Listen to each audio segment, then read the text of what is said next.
As a Bahamian, my heart and my mind is always with the greatest little country in all the world, and especially with Grand Bahamians and Grand Bahama, the island of my birth and of my rearing. The same is true for my belief in and support of the University of the Bahamas and of the Magic City Jewel, UB North in particular. So I'm saying hello from Nashville, Tennessee. I am truly sorry that I could not be there with you for this week's very, very important convening. It's been just 5 days since hundreds of thousands of Middle Tennesseans faced a series of fast-moving storms that swept across a generous cross-section of the state early Tuesday morning. But when it's completely dark outside and most have likely gone to bed, morning is a very poor descriptor for the context in which Tennesseans rode out a deadly storm that has left at least 24 dead. 5 days and 6 months ago, Hurricane Dorian was still wreaking havoc on the northern Bahamas. So twice now, within 6 months, I have been incredibly fortunate to incur no damage to property and to walk away seemingly unscathed. But once you survive a storm, you are changed.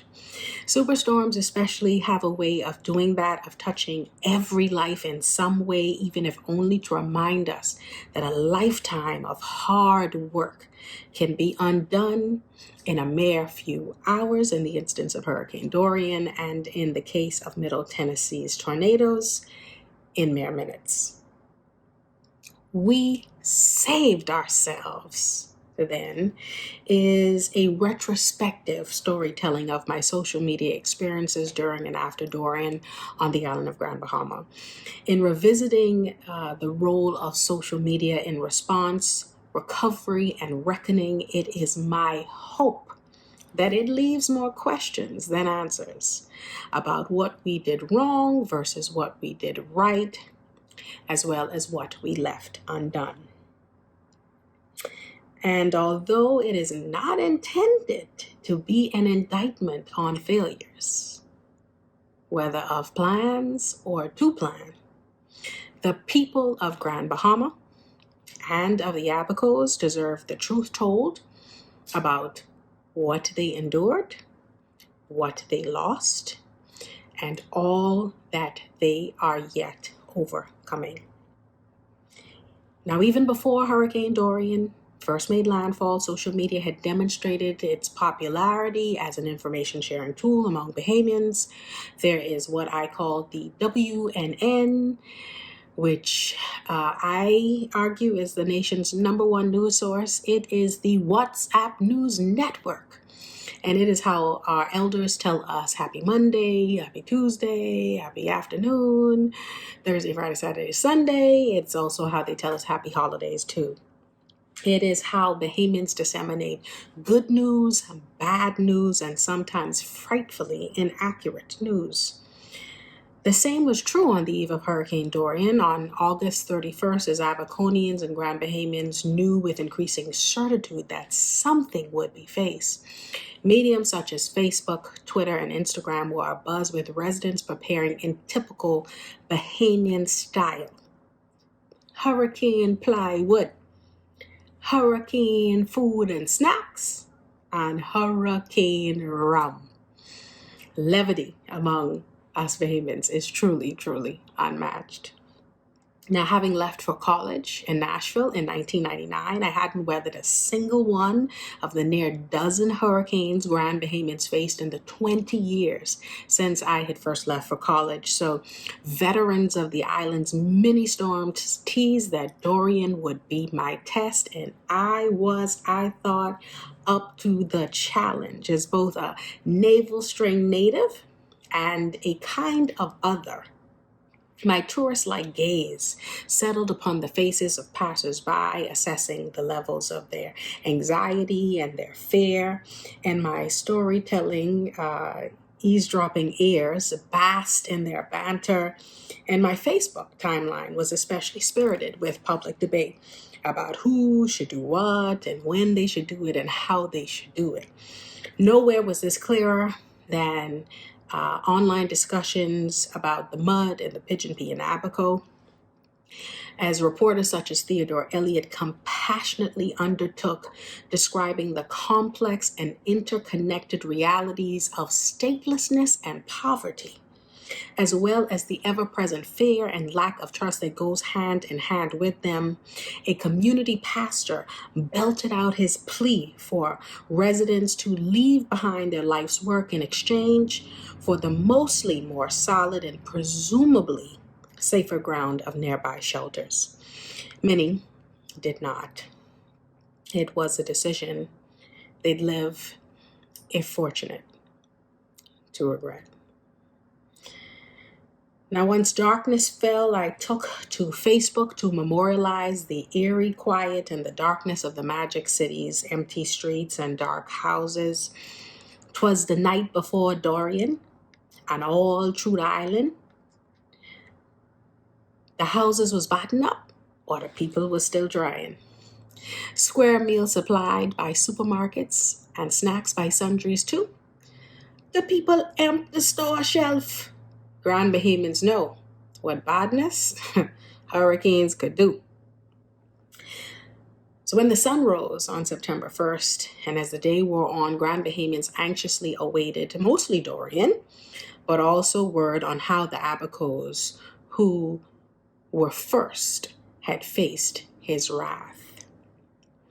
Meanwhile, debate about fault abounded, particularly on social media, where persons debated the practicality, morality, and legality of the pronouncement of a policy that persons refusing to leave evacuated areas should not expect rescue from first responders. My position, published on Facebook, was clear. People will call first responders when they need help, because that is what people who need help do. People call ambulances to accidents resulting from drunk driving. People call fire engines to burning structures resulting from playing with matches. Then and now, I contend that while we want people to make good choices, threatening to withhold emergency help from them if they don't will not likely positively influence a change in their behaviors. Grace, it seemed, was in short measure for people who didn't just leave. This position is a widely held one, even by people who live on an island, and they themselves either could not or did not leave the island as Dorian approached. A Facebook post I made a handful of hours later captured the catch-22 I believe was as true then as it is now. I love when people with the means to rebuild tell people without it they should just evacuate. There is nothing simple about losing everything one owns, and until we acknowledge this truth, poor people in particular will continue to risk their lives and those of first responders. No, but we all have to acknowledge that we have become lovers of things in so much as we risk our lives, a Facebook friend replied. Writing back, I agreed, at least in part. I have no problem acknowledging our universal attachment to things we want. But when people who have things they want cannot acknowledge how devastating it is for poor people to not even have the things that they need, we are speaking to hear ourselves. This is the lesson I fear we still have yet to learn. When word came from Great Abaco, finally, what a word it was, via voice notes on WhatsApp came the news that things were bad. I mean, they were bad. They were so bad that they were worse than we had ever imagined. They were worse than seen by Bahamians in one or two or more generations. Roofs had lifted clear off of homes off their foundations, other structures folded in like tin cans, and the rain continued to batter Abaconians' rising waters, compounding their homelessness with virtual hopelessness. As Dorian's outer bands reached East Grand Bahama, the fate of East Enders we imagined and soon confirmed would be no better than that of Abaconians. In the meantime, water service to Freeport was suspended just before sundown, and just about an hour later, we began losing power. The terror of Dorian's landfall for most Grand Bahamians would begin in earnest in the dead of night. Already, Twitter and Facebook were receiving a steady stream of hurricane-related posts. However, the utility of them was limited by the lack of a designated hashtag. So data mining disparate posts was difficult, if not impossible. I suggested we use hashtag Hurricane Dorian 242, and while it was used to some good effect, the fact that there was no universally known or followed plan, because there was no official social media emergency plan at all, this adversely impacted its effectiveness, especially early on when few people knew whom they should direct their information to and who they should ask questions of. By September 2nd, most Grand Bahamians readied themselves for winds that approached the 200-mile-per-hour mark as best we could, but the storm's 2, then 1, then 0-mile-per-hour trek across the island really did give us pause. With the loss of electricity came the expected loss of Wi-Fi. But what so many of us did not anticipate was the failure of wireless telecommunication and data services by the nation's primary telecommunications provider. While the second carrier, Alive, largely and universally worked without failing. This mattered. To know that there was light of day outside was of little consolation to those of us locked in the darkness of battened down homes, but daylight was life-saving for many people, especially those in the canal-facing communities over the bridge. And added to them were hundreds more seeking rescue in interior communities that had never before experienced flooding. The vast majority of East and Central Grand Bahama, it seemed, was flooding and flooding fast. The flooding was as devastating as it was unprecedented.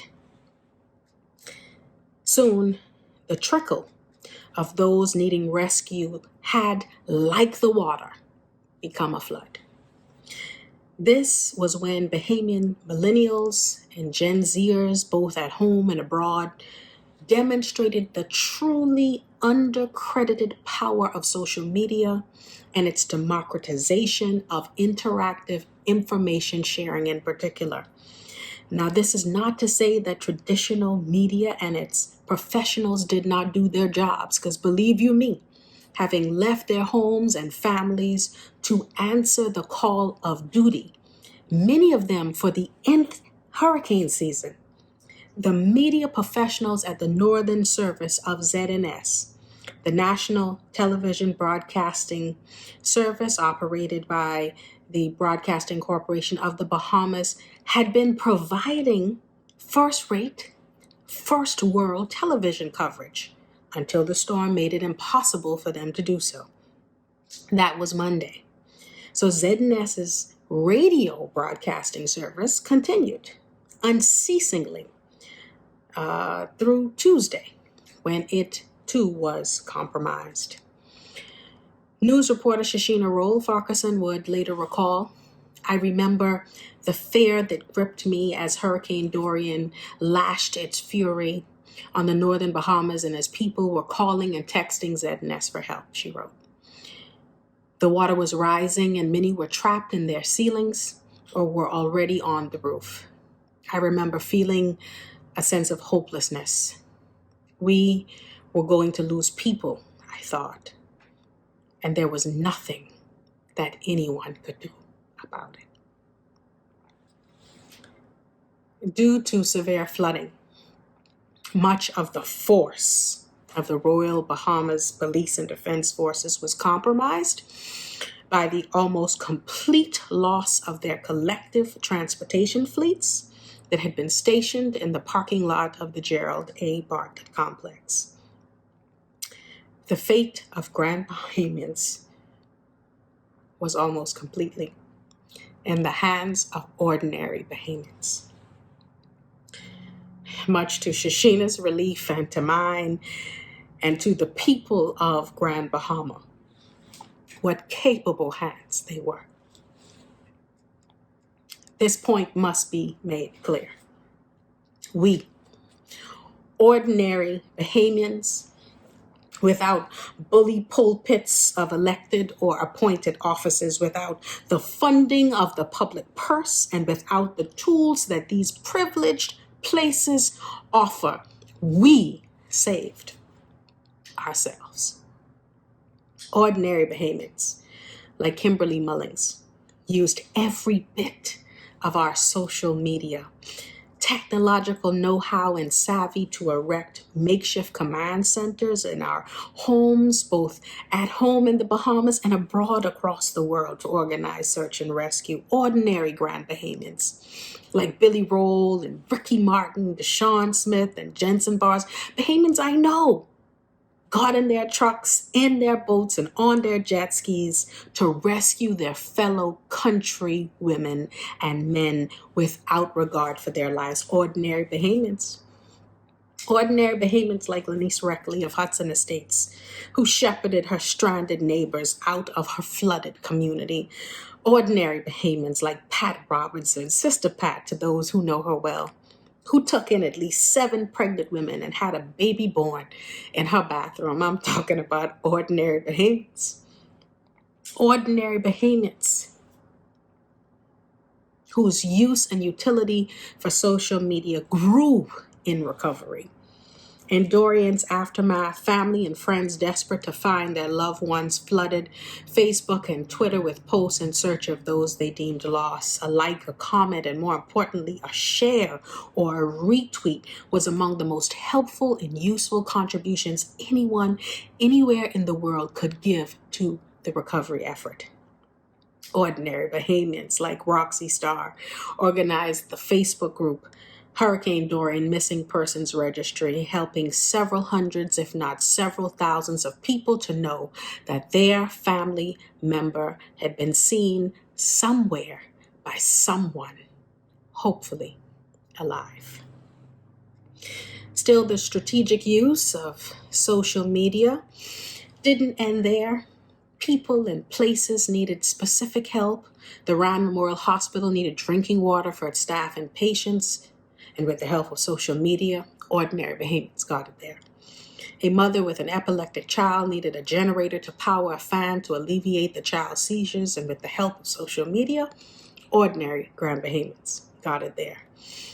Whatever the need, food, water, tarps, generators, or even just the knowledge that people somewhere cared, ordinary Bahamians put social media to work in rescue, in response, and in recovery.